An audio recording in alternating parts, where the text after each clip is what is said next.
va a interesar ver los agonistas, antagonistas como fármacos que podemos utilizar estimulando o inhibiendo las vías metabólicas que ya hemos revisado. Entonces es muy importante entender esas características porque así vamos a poder entender los siguientes 4 temas que vamos a ver, donde pues vamos a analizar esos grupos farmacológicos. En este capítulo todavía no vemos fármacos, por eso les decía, es pura fisiología. También cuando hablamos de receptores nos tenemos que familiarizar con el nombre de colinérgico, adrenérgico, dopaminérgico, GABAérgico, que en general hacen referencia al tipo de receptor del que estamos hablando.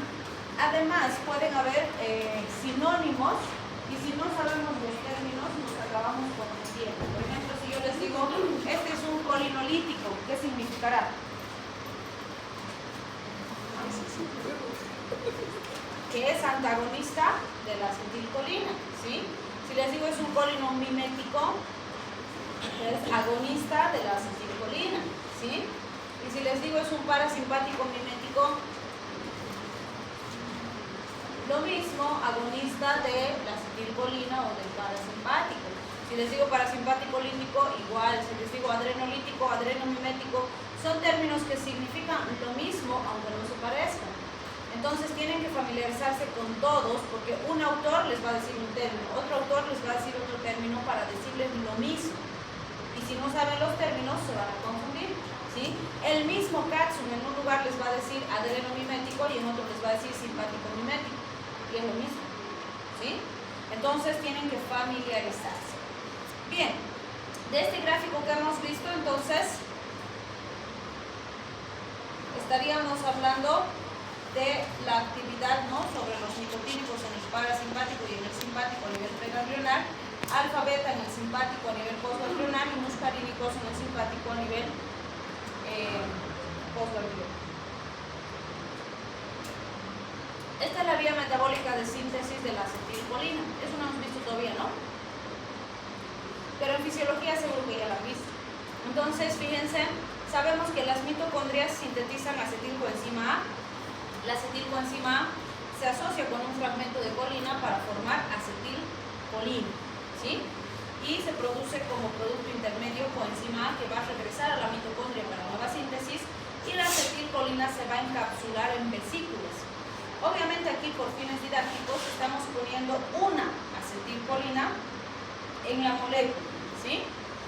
Pero, o bueno, en la vesícula en realidad, pero en realidad las vesículas contienen cientos de moléculas de acetilcolina y las vesículas permanecen aquí en la neurona presináptica inactivas y si se desencadena una respuesta y me dicen necesito respuesta parasimpática, entonces se va a producir una despolarización de la membrana de la neurona, se van a abrir los canales de calcio, va a ingresar el calcio a nivel intracelular y la presencia de calcio aquí va a determinar la fusión de las vesículas con la membrana. Entonces esta vesiculita se va a fusionar a esta membrana para liberar el neurotransmisor, que en este caso es la acetilcolina. Esa acetilcolina libre va a ir del espacio sináptico a los receptores colinérgicos que están en la neurona postsináptica. Los va a estimular y esa neurona postsináptica es la que va a ejecutar la respuesta, que hemos dicho que puede ser en una glándula, puede ser en el músculo esquelético, puede ser en el corazón, puede ser en el pulmón, en todos los lugares donde tenemos receptores muscarínicos. Pero esta acetilcolina no puede permanecer estimulando el receptor constantemente, se tiene que destruir. ¿Quién la va a destruir? La acetilcolinesterasa. ¿Qué va a hacer? Va a venir y va a romper la acetilcolina en un fragmento de colina y un fragmento de acetato, ¿sí?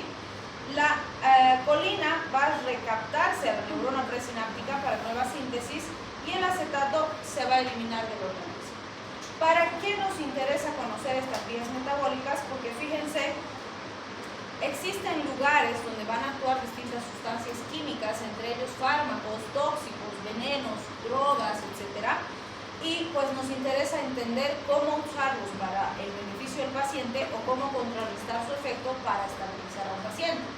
Por ejemplo, fíjense, el besamicol actúa en el almacenamiento del neurotransmisor en sus vesículas neurales, la toxina botulínica actúa en la liberación del neurotransmisor, los carbamatos organofosforados que son plaguicidas demás bloquean a la acetilcolinesterasa y los hemicolinios interfieren en la recaptación de colina. Entonces, por supuesto, cada una de estas sustancias va a tener un impacto sobre la respuesta parasimpática en el paciente, ¿sí? Bien, si hablamos de los receptores nicotínicos, ya dijimos, son parte del simpático y del parasimpático a nivel preganglionar. La mayoría de los nicotínicos, o de los receptores nicotínicos, trabajan con canales iónicos, que como ya lo dijimos antes, son de conducción rápida, actúan en milisegundos y pueden abrirse o cerrarse por voltaje o por ligado, ¿sí? Y normalmente pues tenemos en las uniones musculares o las neuromusculares, en los ganglios y en el sistema nervioso central, y están relacionadas a control de funciones como memoria, atención, vigilia y sueño, algunos movimientos voluntarios, el dolor y la ansiedad, entre otros. Ahí están los NN y los NM, que son los que más nos interesan, trabajan por apertura de canales de sodio y potasio y despolarización, y los NN están en neuronas y los NM en las placas neurales neuromusculares. Ya sabemos qué son las proteínas G y sus segundos mensajeros, ¿verdad? Ya los hemos visto los subtipos de proteínas G que tenemos. Entonces aquí lo que nos interesa es ver cómo se relacionan estas proteínas G con los receptores muscarínicos alfa, beta, dopa, que son del sistema simpático y parasimpático, ¿sí? En este caso estamos analizando los muscarínicos, que son a nivel postganglionar del parasimpático. Entonces, fíjense, ¿puedo memorizarme cada receptor muscarínico con qué proteína G trabaja? Sí, pero puedo optimizar el tiempo si agrupo los receptores y así lo recuerdo más fácil. Entonces, fíjense, son 5 receptores muscarínicos que tenemos que tienen distribución en todo el organismo. Los impares M1, 3 y 5, todos trabajan con GQ. ¿Cuál es la sustancia efectora de GQ? Acabo de dar examen de eso. ¿Cuál es la sustancia efectora? Fosfolipasa C. ¿Cuáles son sus segundos mensajeros? IP3, diacilglicerol y calcio. Entonces, estos 3 van a trabajar con esa proteína G. Los pares M2, M4, proteína GI, sustancia efectora, adenililciclasa. Como es inhibidor, inhibe la adenililciclasa, baja el ALP5. ¿Sí? Entonces, vean, estamos aplicando lo que ya sabemos, ¿sí? ¿De qué sitio estamos hablando en este sistema? Aquí, los muscarínicos, postganglionar, parasimpático. Este otro sistema que tenemos que recordar de fisiología es el sistema adrenérgico. Entonces sabemos que en el sistema adrenérgico los más importantes son adrenalina, noradrenalina, dopamina, pero no son los únicos, ¿sí? Pero son las catecolaminas que más nos interesan. Entonces tienen un origen común, todas utilizan tirosina para su síntesis, que es un aminoácido, que gracias a la acción de la tirosina hidroxilasa se va a convertir en L-dopa, la L-dopa por la dopa de carboxilasa se va a convertir en dopamina. Si fuera una neurona dopaminérgica, ahí terminaría la vía metabólica y se encapsularía la dopamina en vesículas, ¿sí? Pero es una neurona noradrenérgica, entonces la dopamina se va a convertir en noradrenalina gracias a la acción de la dopamina beta hidroxilasa. Ahora sí, esta noradrenalina se va a encapsular en vesiculitas. De la misma forma, las vesículas van a permanecer en la neurona presináptica. Si hay un estímulo que determina que se necesita respuesta simpática, se despolariza la membrana, se abren los canales de calcio, el calcio ingresa. El aumento del calcio intracelular es el estímulo para que estas vesículas se fusionen con la neurona presináptica, con la membrana de la neurona. Entonces se libera el neurotransmisor a la sinapsis y va a estimular receptores de la neurona postsináptica o postganglionar. Y esa es la que va a ejecutar la respuesta, que puede ser en una glándula, puede ser en músculo, en corazón, en pulmón, en riñón, en intestino, donde se necesite la respuesta simpática, ¿sí? Igual que en el anterior caso, este neurotransmisor que se ha liberado se tiene que destruir, no puede seguir estimulando los receptores. Entonces, ¿quién destruye las catecolaminas? Esto aprendí en fisiología.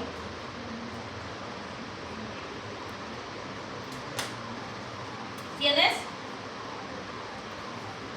La COMT y la MAO, ¿sí? La catecol-oximetiltransferasa y la monoamino-oxidasa, ¿sí? Entonces, van a venir, van a destruir, igual van a haber fragmentos que van a ser recaptados para nueva síntesis y también van a haber fragmentos que se van a eliminar. Entonces, otra vez, ¿por qué nos interesa esa vía metabólica? Porque fíjense, existen sustancias, tóxicos, venenos y demás que pueden actuar en esa vía metabólica.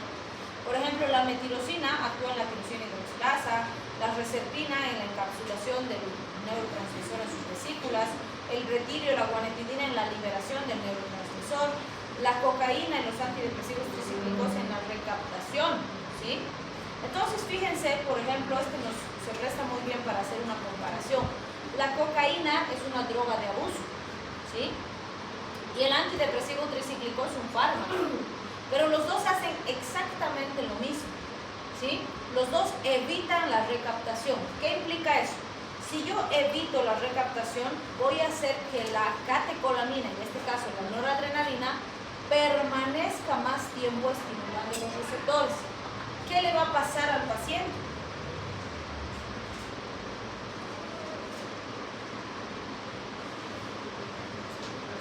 ¿Qué dice?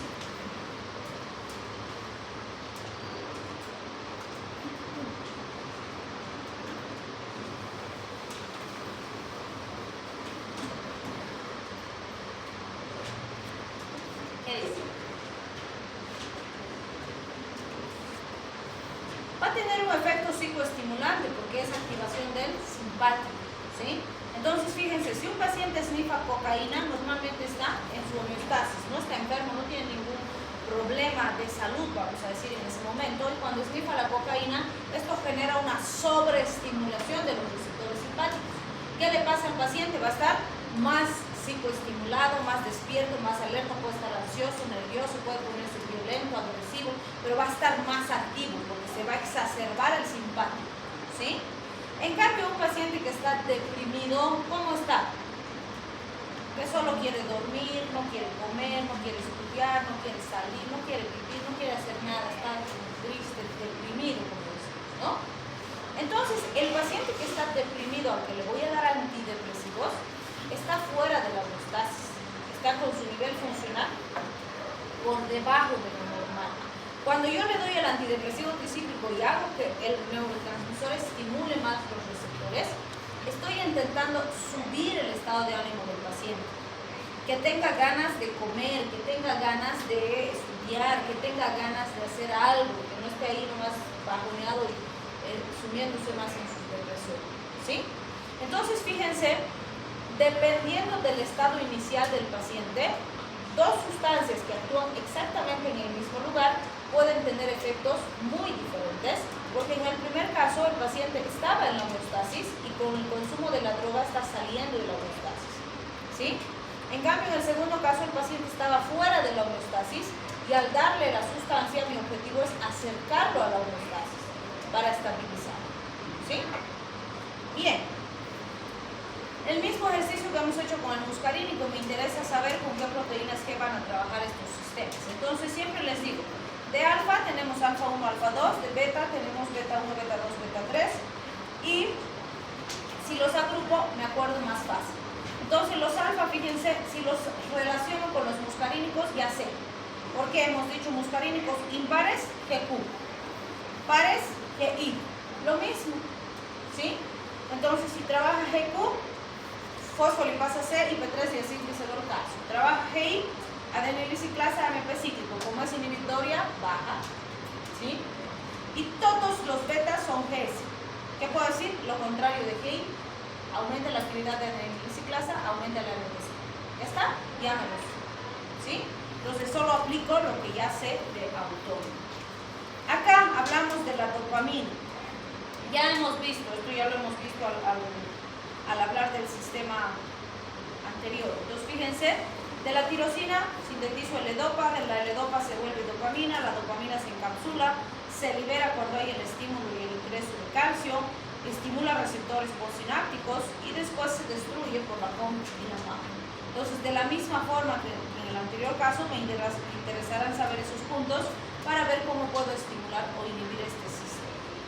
Ahora, si hacemos la relación con las proteínas G y sus segundos mensajeros, también me facilita con recordar esta información agrupar a los receptores.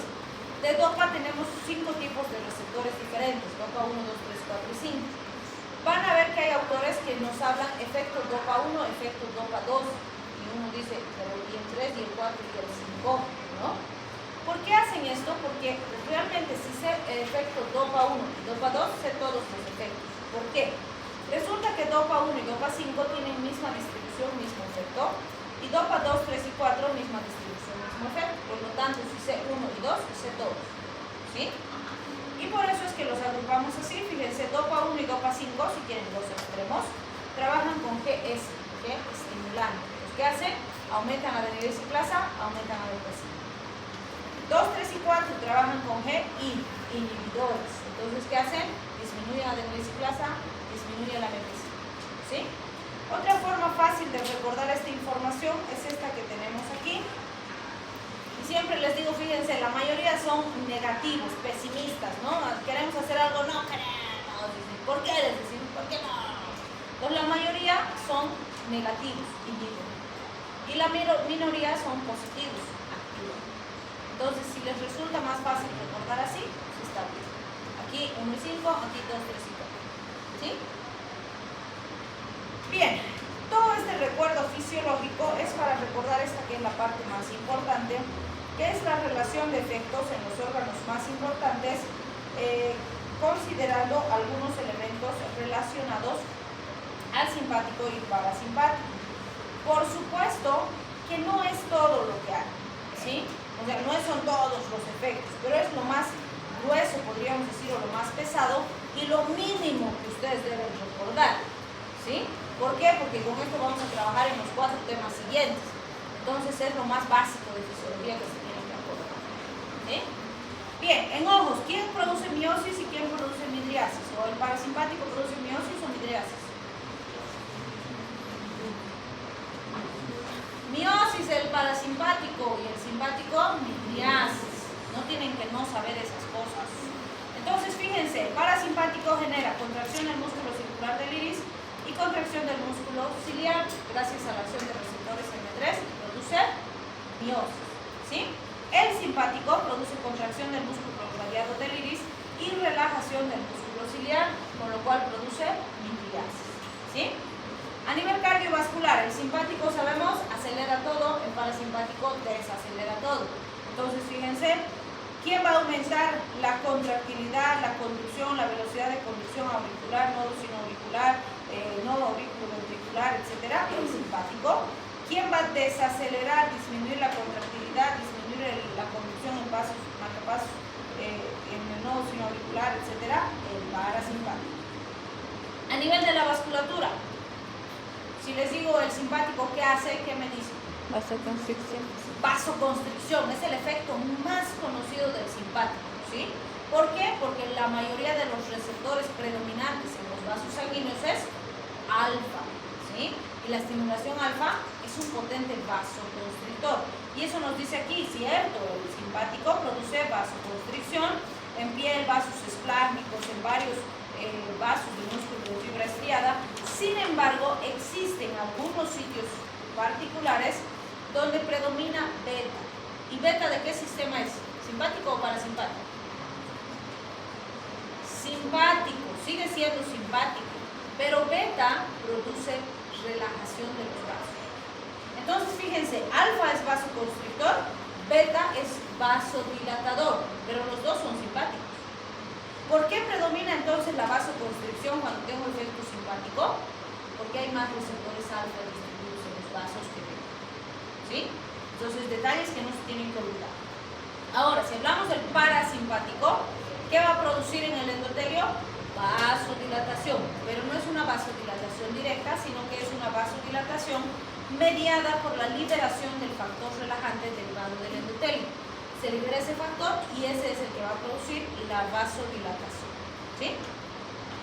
Bien, a nivel respiratorio, ¿quién produce broncoespasmo? ¿Simpático o el parasimpático?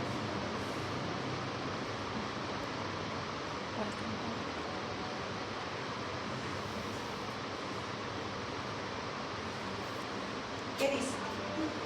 Parasimpático.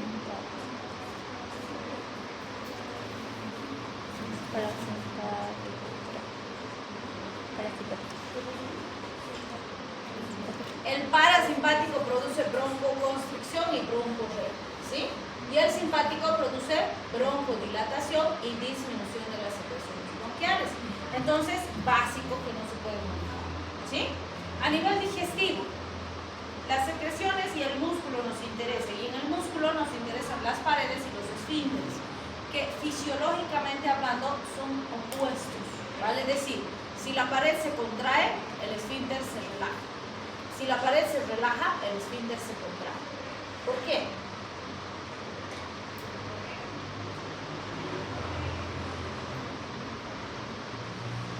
¿Por qué? ¿Cómo? Ya, es como si yo agarro ahorita así la puerta cerrada y te digo, sal. Pero no puedes tocar la puerta. Sal. ¿Podrás salir? No puedes, pues. ¿Sí? ¿Qué necesitas para salir? Que se abra la puerta. ¿Sí? Entonces, cuando en el intestino el peristaltismo está activado, ¿cuál es su objetivo? Que el contenido pase al compartimiento siguiente, ¿sí? Entonces, si esto se contrae, ¿qué tiene que pasar por el esfínter? Tiene que abrir para que esto pase, ¿sí? Si esto se contrae y esto se cierra, la víscera puede explotar, inclusive puede estallar y se produce una peritonitis y demás. Que eso, por ejemplo, pasa si esto está obstruido porque, no sé, el paciente tiene un vólvulo, ¿sí? Y como no puede hacer del 2, entonces se toma un purgante. ¿Y el purgante qué hace? Pero aquí está taponeado, no se va a abrir, ¿sí? Entonces sí se puede perforar el intestino, se nos complica el paciente. ¿Se dan cuenta? Entonces es fisiológico, si se contrae se tiene que abrir. Si se relaja no va a movilizar nada, entonces el esfínter se cierra. ¿Sí? Por eso es. Ahora la pregunta importante, ¿cuál de los sistemas favorece la continencia? Es decir, que el contenido se quede en el intestino, ¿el simpático o el parasimpático?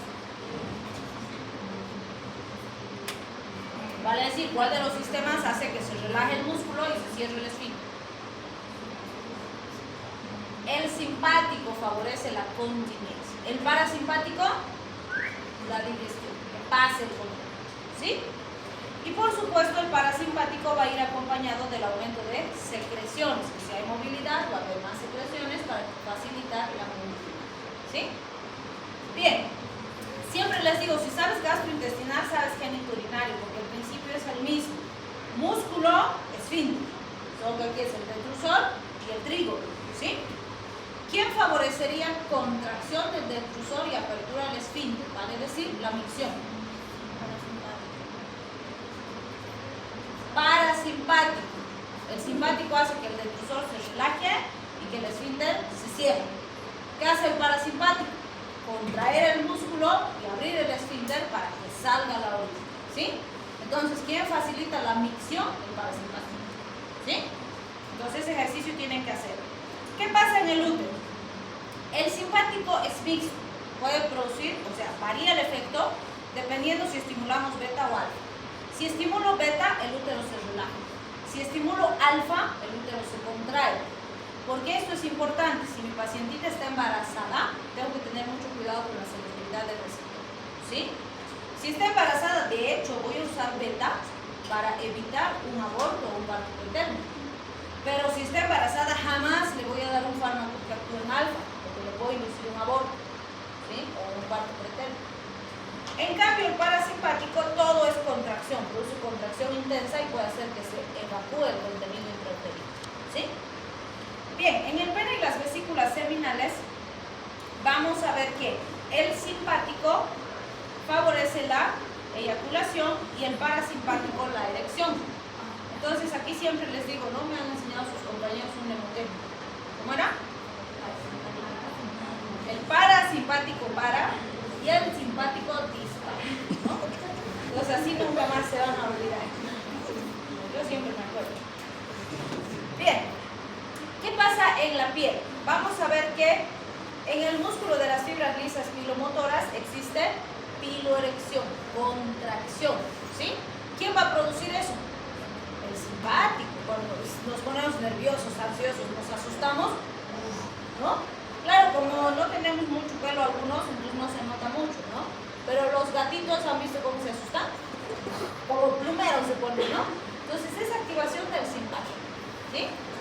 Ahora, las glándulas en general tienen más control parasimpático. El parasimpático suele aumentar todas las secreciones de las glándulas. Y cuando uno está nervioso, ansioso y demás, las glándulas suelen disminuir su producción, se nos seca la boca, no hay lágrimas, etc. Pero las ecrinas y las apocrinas de las palmas de las manos y de las plantas de los pies están comandadas por el simpático. Entonces se van a dar cuenta que cuando tienen examen, cuando están ansiosos, cuando hay algún problema importante o tienen que enfrentar una situación de estrés, las manos se suelen poner frías y húmedas, ¿sí? Es por la activación simpática. Lo mismo pasa con los pies, pero no lo solemos percibir por el calzado, ¿sí? Bien, y estas funciones metabólicas son características del simpático. Fíjense, el riñón activa el sistema renina-angiotensina-aldosterona. Los linfocitos originan lipólisis. El hígado activa la gluconeogénesis y la glucogenólisis. Pregunta, ¿para qué se está produciendo esta activación de estas vías metabólicas?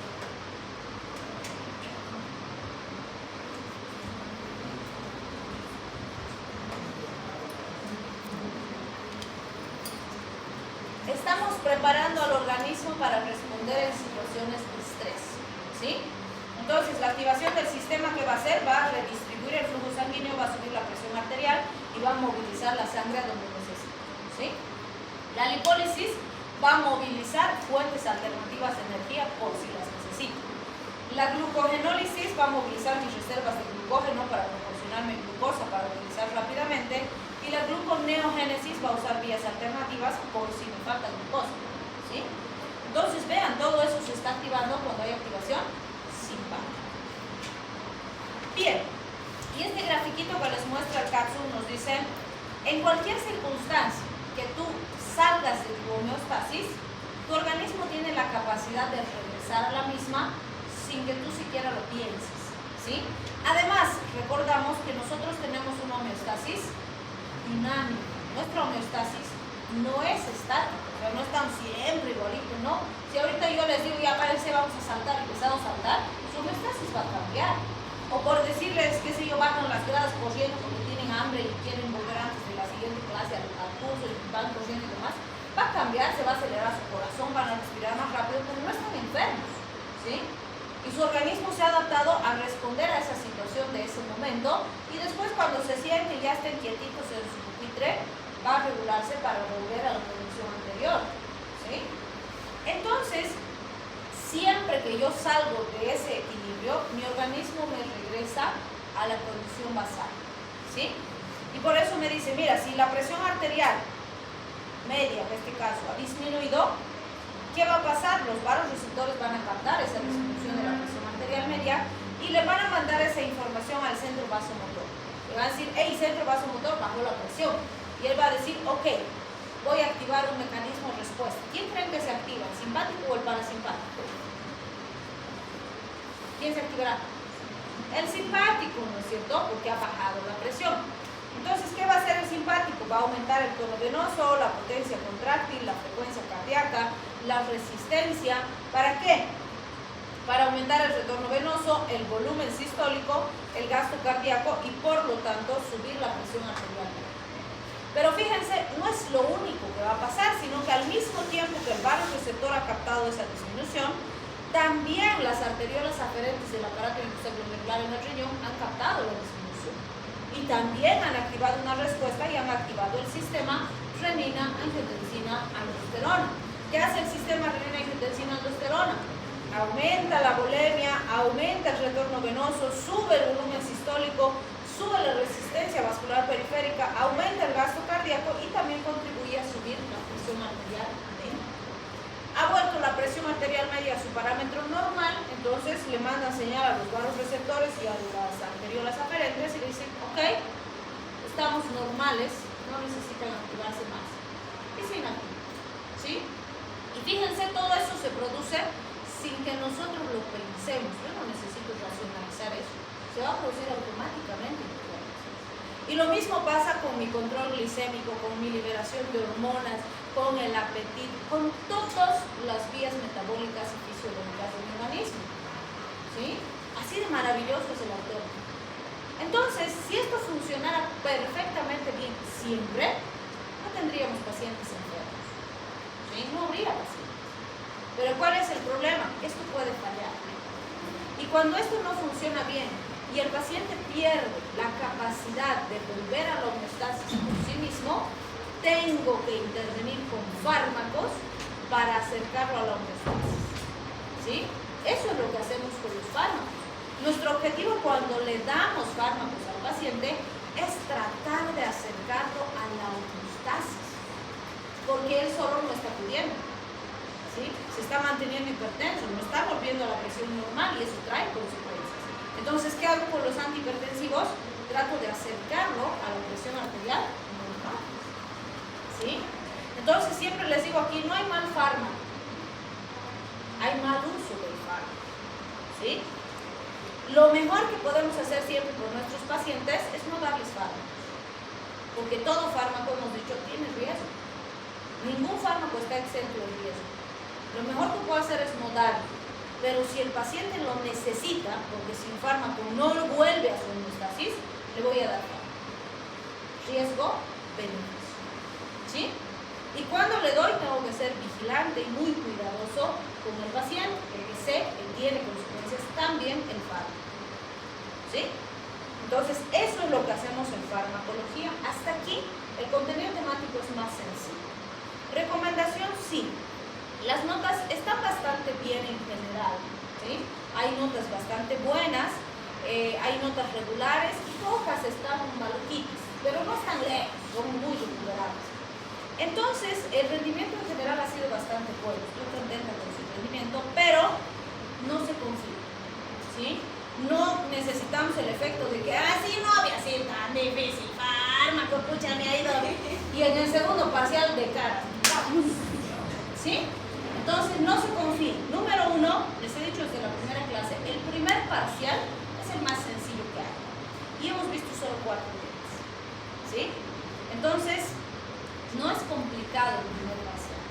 Pero a partir del segundo parcial, o sea, esto sigue siendo facilito, porque es pura fisiología. Pero a partir del siguiente tema se hace más complejo, porque ya vemos fármacos.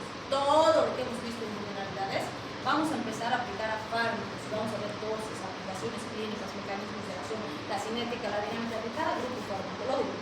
Entonces se hace más pesado. Por lo tanto, no se confíen. ¿Sí? El que les haya ido bien en el primer parcial no es garantía de que les vaya bien en el segundo parcial. Eso depende de la dedicación y el tiempo de estudio que le dan al parcial y a la materia. ¿Sí? Entonces, no se descuiden, por favor. ¿Ok? Bien, ahí están los puntos importantes que hemos visto. Ahí es donde vamos a trabajar con los distintos fármacos o vamos a crear nuevos fármacos en algún momento. Y con eso concluimos autónomo. Entonces, este es un dicho muy importante que siempre les recuerdo. Dice, si crees que puedes, puedes. Si crees que no puedes, estás en eso. ¿Sí? ¿Por qué? Como siempre les digo, cualquiera puede perder la fe en ustedes y decirles, no vas a poder, eres medio soncito, no, medicina difícil es, no es para cualquiera. Pero es irrelevante. ¿Sí? Pero si ustedes no creen en su capacidad y en lo que ustedes pueden alcanzar, les aseguro que van a fracasar. ¿Sí? Ustedes tienen que creer que sí pueden y van a poder, pero no pierdan la fe en ustedes.